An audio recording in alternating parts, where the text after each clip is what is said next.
ઓમ ભક્તિધારા ગુજરાતી. અહીંયા હવે નારદ હાથ જોડીને કહે છે, પિતા બ્રહ્મા, વિષ્ણુ ભગવાને કહ્યું તેથી તમારી પાસે હું આવ્યો છું. પિતા બ્રહ્મા, આપ મને ભગવાન મહાદેવની કથા કહો. આવું નારદ બોલ્યા છે. એ સમયે પિતા બ્રહ્મા પોતાના આસન ઉપરથી ઉભા થાય છે. પોતાના પુત્ર નારદને હાથ જોડીને પ્રણામ કરે છે. નારદના મનમાં સંશય થયો, પિતા, હું તમારો દીકરો છું, પુત્ર છું, મને શા માટે પ્રણામ કરો છો? પુત્ર પિતાને પ્રણામ કરે ધર્મ છે, પિતા પુત્રને પ્રણામ શા માટે? ત્યારે બ્રહ્મા બહુ સરસ બોલ્યા છે. બ્રહ્માજી એમ કહે છે કે નારદ, તમે સાધુ છો, સંત છો, મુનિ, મહામુનિ. નારદો મુનિ સતમહા. એ નારદ, તેથી હું તમને પગે નથી લાગતો, પરંતુ નારદ સાંભળો, તમે હવે આ દુનિયાનો કોઈ પાપીમાં પાપી માણસ હોય, જેને દુનિયાનો એક પણ પાપ ન છોડ્યું હોય, એવો માણસ પોતાના મુખમાંથી શબ્દો બોલે કે મારે મહાદેવની કથા સાંભળવી છે, એ પાપી માનવ પણ વંદનીય બની જાય છે. એ પાપી માનવ પ્રણમ્ય બની જાય. નારદ, તમારા મુખમાંથી શબ્દો પ્રગટ થયા છે, મારે મહાદેવની કથા સાંભળવી છે, તેથી હું ભલે તમારો પિતા, પણ આપ મારા માટે પ્રણમ્ય છો. વક્તા માટે શ્રોતા વંદનીય હોય છે. કોઈ પણ વક્તા હોય એના માટે શ્રોતા, કથા સાંભળનાર વંદનીય છે. આ કથાનો શણગાર, કથાની શોભા એ જરૂર સ્ટેજ હોઈ શકે, મંડપ, ડેકોરેશન બધું હોઈ શકે, પણ કથાની સુંદરતા અને કથાની શોભા એ કથા સાંભળનાર શ્રોતાજનો હોય છે. નિરંતર હું બોલતો રહું છું કે આપ સૌએ તમારા જીવનનો કિંમતી સમયની આહુતિ આપી છે. તમારા જીવનનો કિંમતી સમય આપીને આપ કથામાં બિરાજમાન છો, અને તમારી ઉપસ્થિતિ કથાની શોભા છે, કથાની સુંદરતા છે. તમે ઉપસ્થિત રહીને કથાની સુંદરતા વધારી, એવી સુંદરતા મારો મહાદેવ તમારી તમારા પરિવારને વધારે. એ શંકરને એક સાધુ તરીકે મહાદેવને પ્રાર્થના કરું છું, સાધુ તરીકે શંકરને પ્રાર્થના કરું છું કે ભગવાન તેના પરિવારને સદગુણથી શણગાર, તેના પરિવારની દિવ્યતા વધારે. દેવ અને મહાદેવની કથામાં થોડો ફરક છે. દેવની કથા સાંભળે છે તેને જ પુણ્ય મળે છે, દેવની કથા સાંભળે તેને જ પુણ્ય મળે છે, અને મારા મહાદેવની કથા સાંભળે તેને 71 પેઢીને પુણ્ય મળે છે. એ શંકરની કથા, એ મારા મહાદેવની કથા 71 પેઢીને પુણ્ય એના ખાતામાં જમા થાય. જેમ વૃક્ષના મૂળની અંદર જલ અર્પણ કરવામાં, મૂળ વડે, થડ વડે, ડાળી વડે એક એક પાનને, એક એક પર્ણને જલ પહોંચી જાય, એમ ઘરમાંથી એકાદો સભ્ય કોઈ કથા સાંભળતો હોય ને, આખા પરિવારનો બેડો પાર થઈ. એ ભગવાન શિવની, એ મારા મહાદેવની કથા છે. કથા એ સાધના, કથા અનુષ્ઠાન, કથા ઉપાસના છે. કથા ખુલ્લી આંખો દ્વારા ભગવાનનું દર્શન છે. આખ્યા મેં કથા સારમ પુરાણાનામ વિશેષતઃ, એ ભગવાનની કથા છે. બિરાજો નારદ, હું આપને ભગવાન મહાદેવની કથા કહું. હવે બ્રહ્મલોકમાં શિવ મહાપણ કથાનું મંડાણ થાય છે. હવે બ્રહ્મા બોલે, આ શ્લોક બ્રહ્માજીના મુખમાંથી પ્રગટ થાય છે. નારદ, હું તમને તેટલા માટે હું મહાદેવની કથા કહીશ, જગતના હિત માટે, લોક કલ્યાણ માટે. ભલે કોઈ હેતુ હોય, પણ કથાનો હેતુ તો લોક કલ્યાણ જ છે ને. ભલે આપણે આ કથા ગાંડાઓ માટે રાખી છે. ભગત બાપુ બેઠા છે, ગાંડાઓની સેવા કરે છે. ઘરમાં એક ગાંડો હોય તો થાકી જઈએ આપણે, એટલા બધા ગાંડાઓના હાથ છે. બહુ કપરું છે, પણ ભગવાન તેને નિમિત્ત બનાતે ને, ભગવાન આવા પવિત્ર આત્માઓને ધરતી પર મોકલતા હોય, જા તારે આ કામ કરવાનું છે. અને કથામાં જે કાંઈ ભેટ આપો, જે કાંઈ જોલીમાં દક્ષિણા, જે કાંઈ આ ગાંડાઓની સેવાની અંદર. મને કહ્યું, બાપુ હું મોટો ગાંડો. કેવી સરળતા, કેવી સરળતા છે. અને ગાંડાની સાથે ગાંડું જ થવું પડે ને. કેમ બાળકની સાથે બાળક થવું પડે કે નહીં? આપણે બાળકને રમાડતા આપણે જાતને આપણે ભૂલી જાય કે ને, આપણે 50 ને 60 વર્ષના છે, ભૂલવું પડે ને. બાળક જેવા થવું પડે, ત્યારે બાળક સાથે ખેલી શકાય છે. તો સુંદર મજાનો ઉદ્દેશ છે, પણ મૂળ ઉદ્દેશ તો એ જ હોવો જોઈએ કે જગત કલ્યાણ. આજે બ્રહ્માનું વરદાન છે, બ્રહ્માનું વચન છે. એ નારદ, એ નારદ, ઓ બ્રહ્મન સાધુ પુષ્પો તવયા વિબુધ સત લોકોપકારણમ લોકાનાં હિતકામ્યયા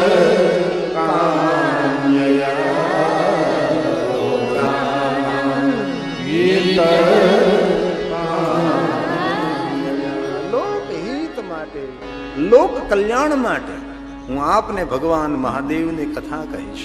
હે નારદ, આદર થકી ભાવ થકી આપ ભગવાન મહાદેવની કથાનું શ્રવણ કરો. બ્રહ્મલોકની અંદર શિવ મહાપણ કથાનો હવે પ્રારંભ થાય છે. હવે ધીરે ધીરે શિવ મહાપણ કથા પ્રારંભ થશે. બ્રહ્મા નારદને કહે છે, સૂત પુરાણજી પ્રયાગ તીર્થમાં અસંખ્ય ઋષિ મુનિઓને શિવ મહાપણ કથા સંભળાવે છે. હવે શિવ કથાનો પ્રારંભ થાય છે. પણ બ્રહ્માએ કહ્યું છે, નારદ, હું આપને ભગવાન મહાદેવની કથા કહું એ પહેલા ભગવાન શિવની સ્તુતિ કરું. સુંદર મહાદેવની સ્તુતિ છે. અને આ શબ્દો બ્રહ્માના મુખમાંથી પ્રગટ થાય છે. કર્ણ રસાયણ છે. આ શબ્દો ભવ રોગને મટાડનારા શબ્દો છે. રોગ અને શોકમાંથી મુક્ત કરનારા શબ્દો છે. કથા એ કોઈ વાર્તા નથી ભાઈ. કથા તો ભગવાનનું વરદાન છે ને. કથા એ પ્રવચન નથી, ભગવાનનું વિશેષ પ્રકારનું વચન છે. એ છે ભગવાનની કથા. તેથી કોઈ પણ માનવ ભગવાનની કથાનું શ્રવણ કરતા હોય ને, એમને કોઈ દિવસ સામાન્ય ન સમજવા. શિવપુરાણમાં તો એવું કહ્યું છે કે ક્યારેય ભગવાનની કથાનું શ્રવણ કરવા આપ ન જઈ શકો, પણ જે કથાનું શ્રવણ કરતા હોય તેનું દર્શન કરી લઈએ ને તો પણ કથા સાંભળવાનું ફળ પ્રાપ્ત થઈ જાય. એ ભગવાનની કથા, એ મહાદેવની કથા છે. બ્રહ્મા નારદને કહે છે, નારદ, બિરાજો, હું આપને ભગવાન મહાદેવની કથા કહું. અને બ્રહ્મલોકની અંદર બ્રહ્માજી સ્વયં ભગવાન મહાદેવની કથા કહે છે. નારદ, લોકાનામ હિત કામયા, જગતના હિત માટે, લોક હિત માટે, લોક કલ્યાણ માટે, જીવ માત્રના સુખ માટે હું આપને ભગવાન મહાદેવની કથા કહું. બ્રહ્મલોકની અંદર શિવ મહાપણ કથાનો પ્રારંભ થાય છે. બ્રહ્મા કહે છે, નારદ, હું આપને ભગવાન મહાદેવની કથા કહું એ પહેલા ભગવાન શિવજીની સ્તુતિ કરું. બ્રહ્માના મુખમાંથી પ્રગટ થયેલા સુંદર દિવ્ય શબ્દો છે. કર્ણ રસાયણ છે. ભવ રોગને દૂર કરનારા શબ્દો છે. બ્રહ્માની દ્રષ્ટિએ શિવ કોણ છે? બ્રહ્માજીની દ્રષ્ટિએ શિવ કેટલા શ્રેષ્ઠ છે. બહુ વિસ્તારથી સ્તુતિ કરી છે, પરંતુ થોડા શબ્દો. આ બ્રહ્માજીનો પ્રસાદ છે, બ્રહ્માનો પ્રસાદ છે. બ્રહ્માજી બોલે છે, હે નારદ, સાંભળો આપ. નમો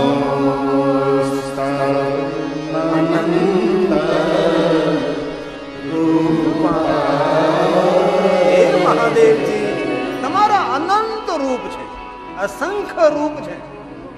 કોઈ એમ કહે કે શંકર ભગવાનનો કોઈ અવતાર નથી થયો. ભલા મને શિવ તો ખરા. શંકરના અસંખ્ય અવતારોની કથા છે. કેટલા અવતારો? તો કે વરસાદની જેટલી ધારાઓ એટલા અમારા મહાદેવના અવતાર છે.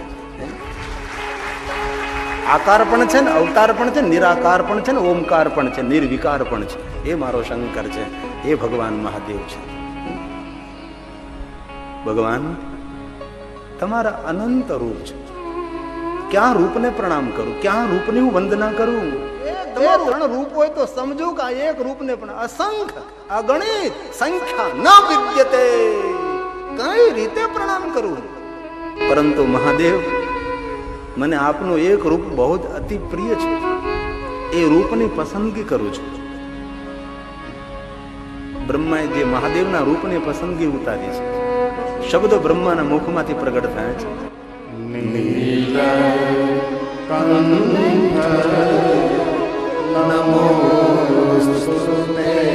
મહાદેવ, આ તમારું નીલકંઠ રૂપ મને બહુ ગમે છે. કંઠમાં જહેર ને નીલકંઠ મારા મહાદેવનું નામ છે. મૂળ રૂપને કોણ જાણે ભગવાન, પણ આ રૂપ મને બહુ જ પ્રિય છે. મૂળ રૂપની તો કોઈને જાણ નથી.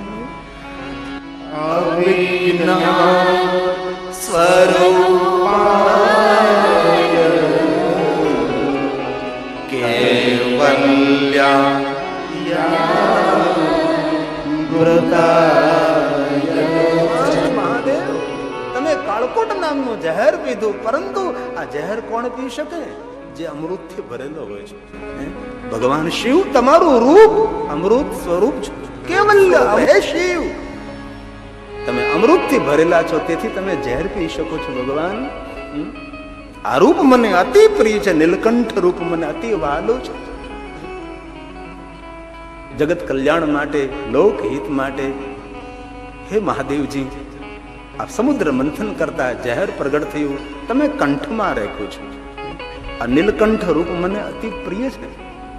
પરંતુ મહાદેવ, ઝેર એ જ પી શકે છે જે અમૃતથી ભરેલો હોય છે.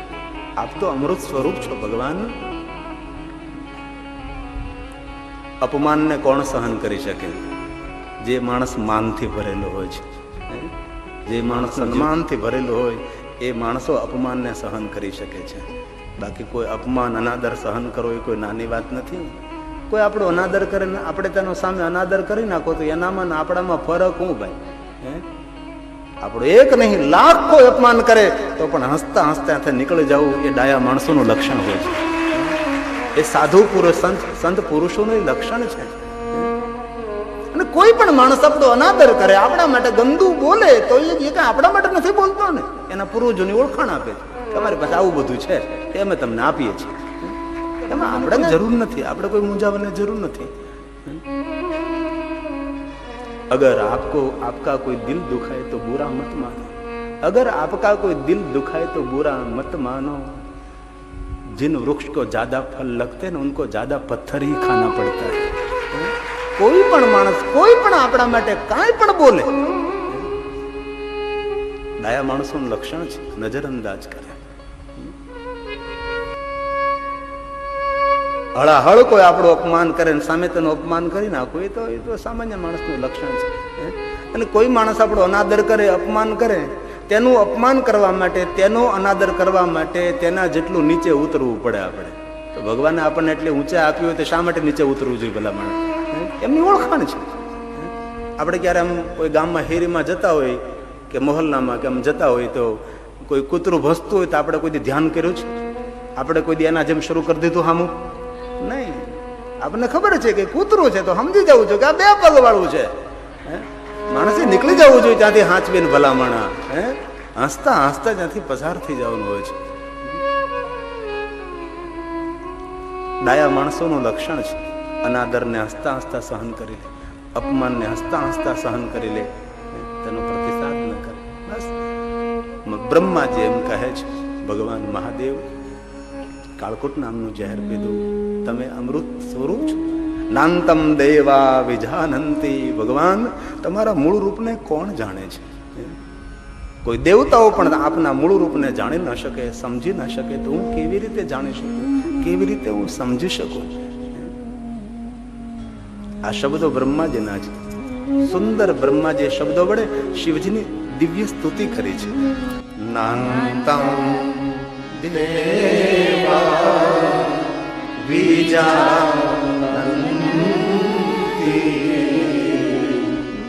યસ્ય તસ્મૈ નમો નમઃ. યં ન વાચઃ પ્રશંસન્તિ નમસ્તસ્મૈ ચિદાત્મને. દેવતાઓની વાણી અટકી જાય, ભગવાન તમારી સ્તુતિ ન કરે, હું તો પ્રણામ કરું આપું છું. આવી રીતે બ્રહ્માજી વિસ્તારથી ભગવાન શિવજીની સ્તુતિ કરી છે. હવે બ્રહ્માજી બ્રહ્મલોકની અંદર નાદ સમક્ષ ભગવાન મહાદેવની કથાનો પ્રારંભ કરે છે. પ્રયાગ તીર્થમાં સૂત પુરાણ જે શૈનકાદી ઋષિઓને શિવ કથા કહે છે, અહીંયા બ્રહ્મલોકમાં બ્રહ્માજી નારદને ભગવાન મહાદેવની કથા કહે છે. નારદ, જે કોઈ માનવ ભગવાન મહાદેવની કથાનું શ્રવણ કરે છે તે માનવનું દર્શન કરવા માત્રથી આપણું મંગલ નહીં પરંતુ પરમ મંગલ થાય છે. નારદ, શંકર ભગવાનની કથાનું જે શ્રવણ કરે છે એમનું દર્શન કરવા માત્રથી તીર્થયાત્રાનું ફળ પ્રાપ્ત થાય છે. તમે જુઓ તો કરાવ કેટલો મહિમા છે. ભગવાન મહાદેવની કથા સાંભળવાનો મહિમા લૌકિક નથી, અલૌકિક મહિમા, અદ્ભુત મહિમા છે. આ શ્લોક બ્રહ્માના મુખમાંથી પ્રગટ થાય છે અને બ્રહ્મા નારદને કહે છે, નારદ, જ્યારે ભગવાન મહાદેવની કથાનો પ્રારંભ થાય છે ત્યારે સર્વ પાપોનો ક્ષય થઈ જાય છે. બ્રહ્માનું વરદાન છે, બ્રહ્માનું વચન છે. બ્રહ્માજી સ્વયં બોલે છે, યજ્ઞોત્વા સર્વ લોકાનાં સર્વ પાપ ક્ષયો ભવેત તદહં તે પ્રવક્ષ્યામિ શિવ તત્વં નામ. શિવ તત્વં નામ અયમ. બ્રહ્મા એમ કહે છે કે નારદ, ભગવાન શિવનું નામ લઈને શિવ કથાનો હું પ્રારંભ કરું છું, પરંતુ કથાના પ્રારંભે મારે એક વાતનો સ્વીકાર કરવો છે. તમે જોવો તો ખરા, બ્રહ્મા કોઈ સામાન્ય દેવ છે? ભલા માણસ, જગતના રચયિતા છે, જગતનું સર્જન કરતા બ્રહ્મા છે. કેટલો સહજતાપૂર્વક સ્વીકાર કરી લીધો છે. ડાયા માણસ ક્ષણ છે સ્વીકાર. બ્રહ્મા બહુ સુંદર બોલ્યા છે. શિવ તત્વં મયા બ્રહ્મા એમ કહે છે કે નારદ, હું શિવ તત્વને નથી જાણતો. બ્રહ્મા સ્વયં કહે કે હું શિવ તત્વને નથી જાણતો. હવે આપણે વિચાર કરીએ કે જો બ્રહ્માજી જો શિવ તત્વને ન જાણતા હોય તો આપણે તો કેટલું જાણતા હશું. બ્રહ્માજી એમ કહ્યું કે નારદ, શિવ તત્વને હું નથી જાણતો, પરંતુ વિષ્ણુ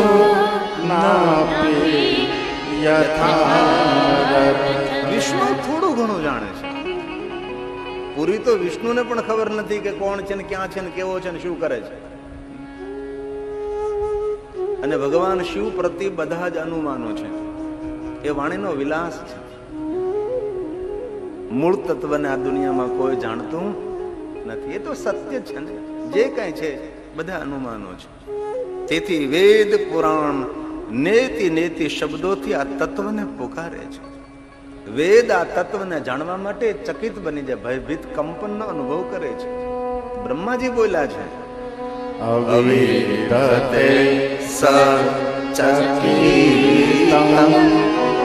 યદસ્તિ શ્રુતિ.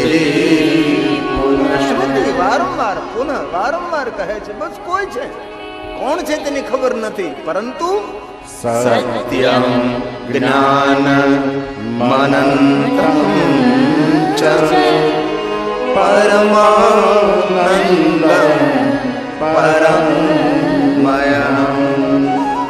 પરમાનંદં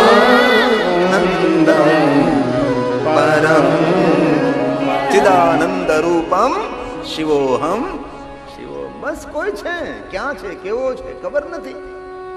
બ્રહ્માજી બહુ સુંદર બોલ્યા છે કે નારદ, જે કઈ હું વાર્તાલાપ કરું છું એ બધા અનુમાન છે. મૂળ તત્વ ક્યાં છે, કોણ છે તેની મને ખબર નથી. ગુપ્ત જ્ઞાન ગતિ ન પહોંચે, બાની की क्या गुंजाइश है. नेति नेति वेद पुकारे, नीति की अजब निशानी है. नहीं मिलती है कोई बात वेदांत में, जो समझे वही पहचाने, बात कही नहीं जाती. જેને ઓળખાણ થઈ જાય એ પછી મૌન બની જાય. એ જો બોલતો રહે તો આપણને કહી શકે કે આ તત્વ છે, આ છે, તે છે. કથા તો વાણીના,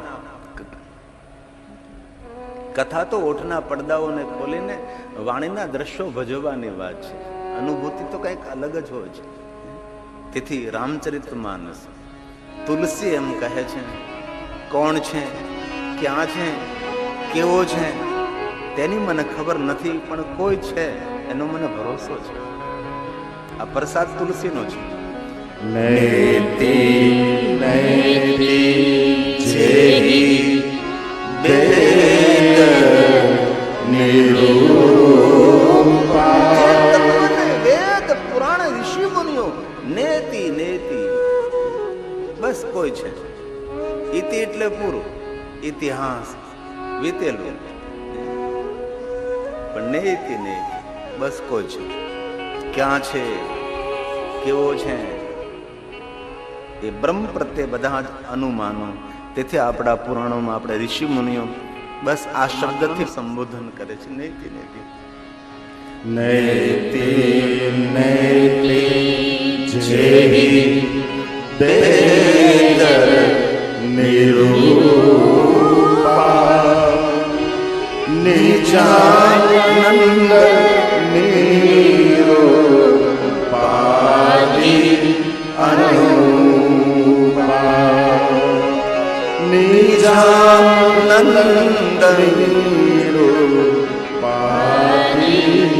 અનુપા. ઉપાધિ અનુપા, કોઈ તત્વ જ્યાંથી ભગવાન શંકર પ્રગટ થયા, જ્યાંથી બ્રહ્માજી પ્રગટ થયા અને જ્યાંથી ભગવાન વિષ્ણુજીનું પ્રાગટ્ય થયું.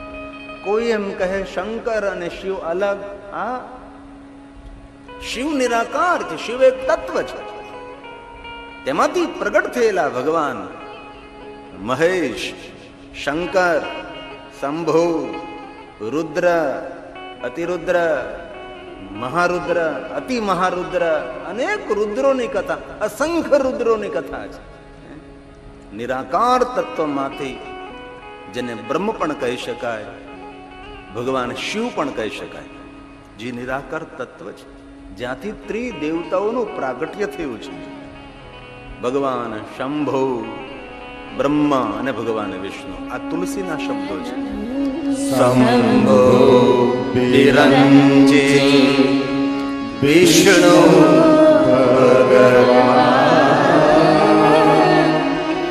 ઉપજહી જાસો અંશતે નામ.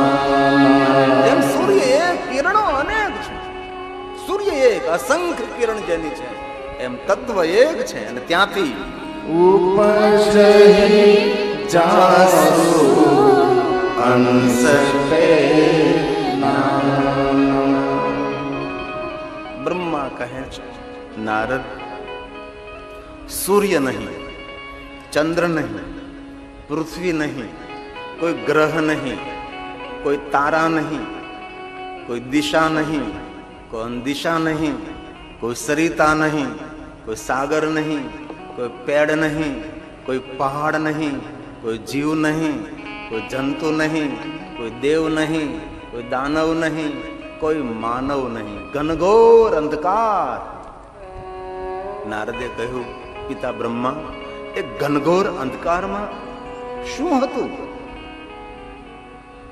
બ્રહ્મા કહે, શું હતું અને કોણ હતું તેની મને ખબર નથી, પણ મને ભરોસો છે કોઈ તો હતું, જેનું કોઈ નામ નથી, રૂપ નથી, રંગ નથી. નિરાકાર મોકાર મુલ્લમ તુર્યમ ગિરા જ્ઞાન ગોતિમિશમ ગિરીશમ કરાલમ મહાકાલ કાલમ. ગુણ રૂપ રંગ નાહી એસા હૈ ઠિકાના. નારદ, એ તત્વને સમજાવવા માટે મારી પાસે શબ્દો નથી. બસ એ તત્વને જાણવા માટે આ શબ્દ નેતિ નેતિ નેતિ નેતિ. આપણે પણ ગુજરાતી ભગવાન શિવજીની સ્તુતિમાં આવી એક પંક્તિ ગાઈએ છીએ. નયતિ નયતિ જાવે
શિવ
ભાવે સિલત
કથાના પ્રારંભે કોઈ દેવને પ્રણામ નથી કરતો, મહાદેવને પ્રણામ નથી કરતો, શંકરને પણ નહીં. પિતા બ્રહ્મા, તો આપ કોની વંદના કરો છો? સાંભળો નારદ, બ્રહ્માજી જે તત્વની વંદના કરે છે. બ્રહ્મ રૂપં બ્રહ્મજ્ઞ બ્રહ્મ ભાવે તત્પરં બ્રહ્મ બીજ સ્વરૂપે બ્રહ્મ બીજ નમોસ્તુતે બ્રહ્મ બીજ નમોસ્તુતે બ્રહ્મ બીજ નમોસ્તુતે. બ્રહ્મ બીજને પ્રણામ કર્યા છે, જ્યાંથી બ્રહ્મનું પણ પ્રાગટ્ય સ્થાન છે. હે નારદ, જો કોઈ ભગવાનને પ્રણામ કરું તો એમનો પણ કોઈ ભગવાન હોય, જો બ્રહ્મને પ્રણામ કરો તો એમનો પણ કોઈ બ્રહ્મ હોય. તેથી જે સ્થાને બ્રહ્મનું પણ ઉત્પત્તિ સ્થાન છે, બ્રહ્મ બીજ મૂળ સ્થાનને પ્રણામ કરું છું.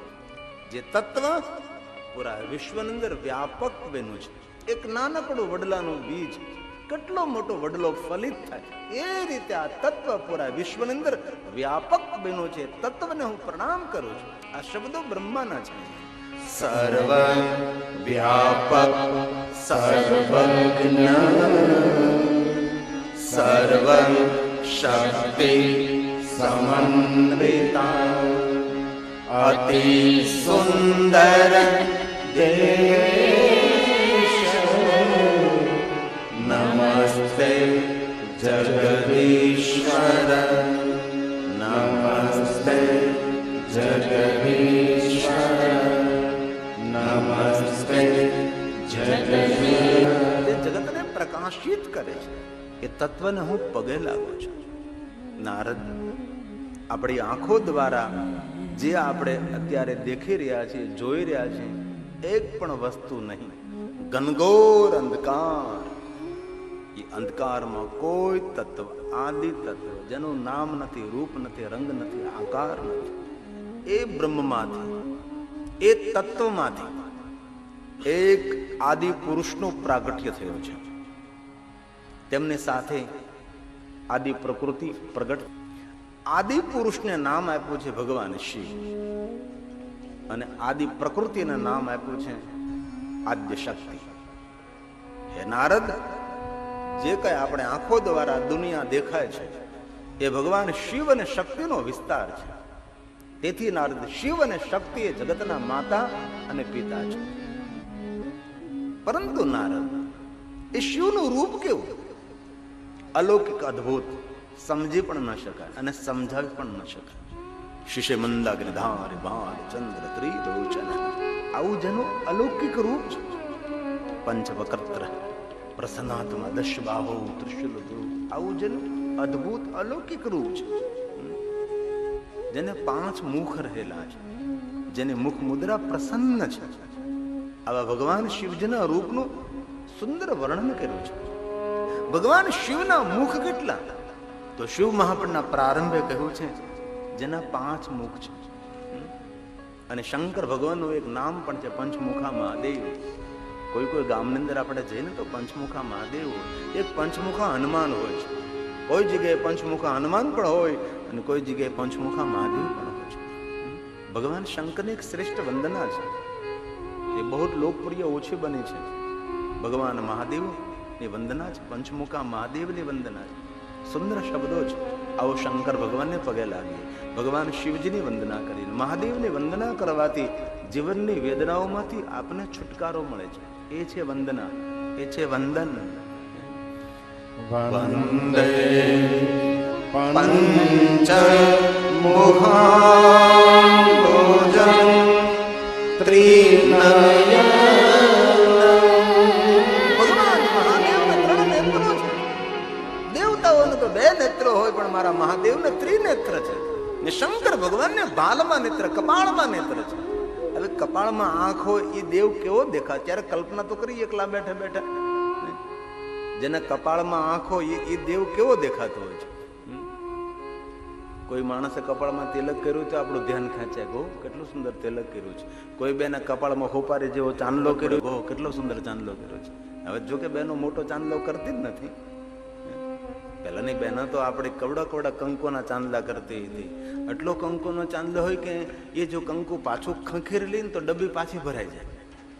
આટલો બધો મોટો ચાંદલો આપણી બહેનો કરતી. પણ હવે તો ધીમે ધીમે એ ચાંદલાનું કદ નાનું થઈ ગયું છે.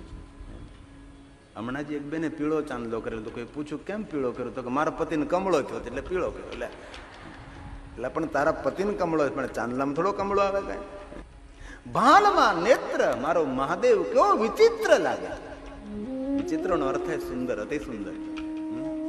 ત્રિનેત્ર ભગવાન શંકર, 5 મુખ, 4 દિશા, ગગન ભગવાન મહાદેવનું નેત્ર છે. ચારો તરફથી ભગવાન આપણને દેખે છે. દિવસે પણ દેખે ને રાત્રે પણ દેખે ને બહાર શું થાય તે પણ દેખે ને ભીતર હું રમી રહ્યું છે એ પણ એ બધું જ ભગવાન દેખે છે. ભલે આપણે સાંભળી ન શકીએ, સમજી ન શકીએ, પણ અંદર તો કયો ભમરો ભમી રહ્યો છે એની એને તો ખબર જ છે.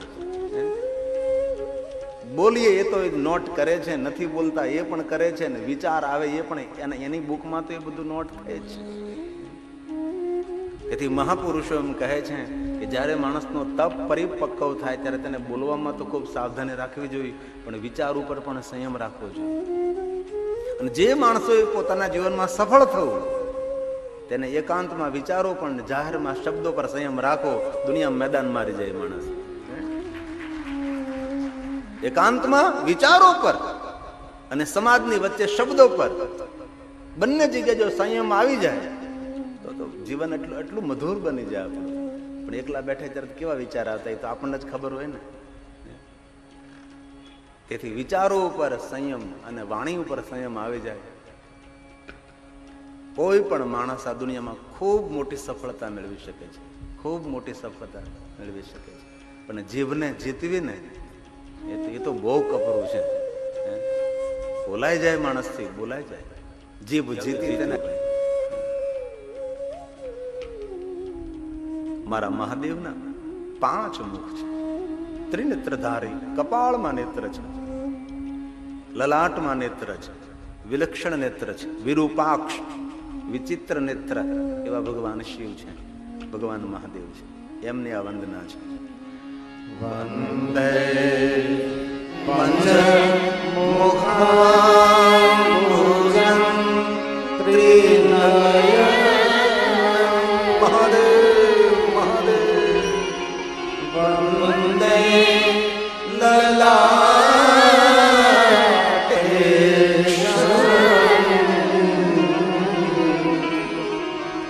વંદે વ્યોમગતં જટા સુમુકુટં વંદે ચંદ્રાર્ક ગંગાધરં. વ્યોમ આકાશમાં ફેલાયેલી મારા મહાદેવની જટા. વ્યોમ એટલે આકાશ, વ્યાલ એટલે સર્પ.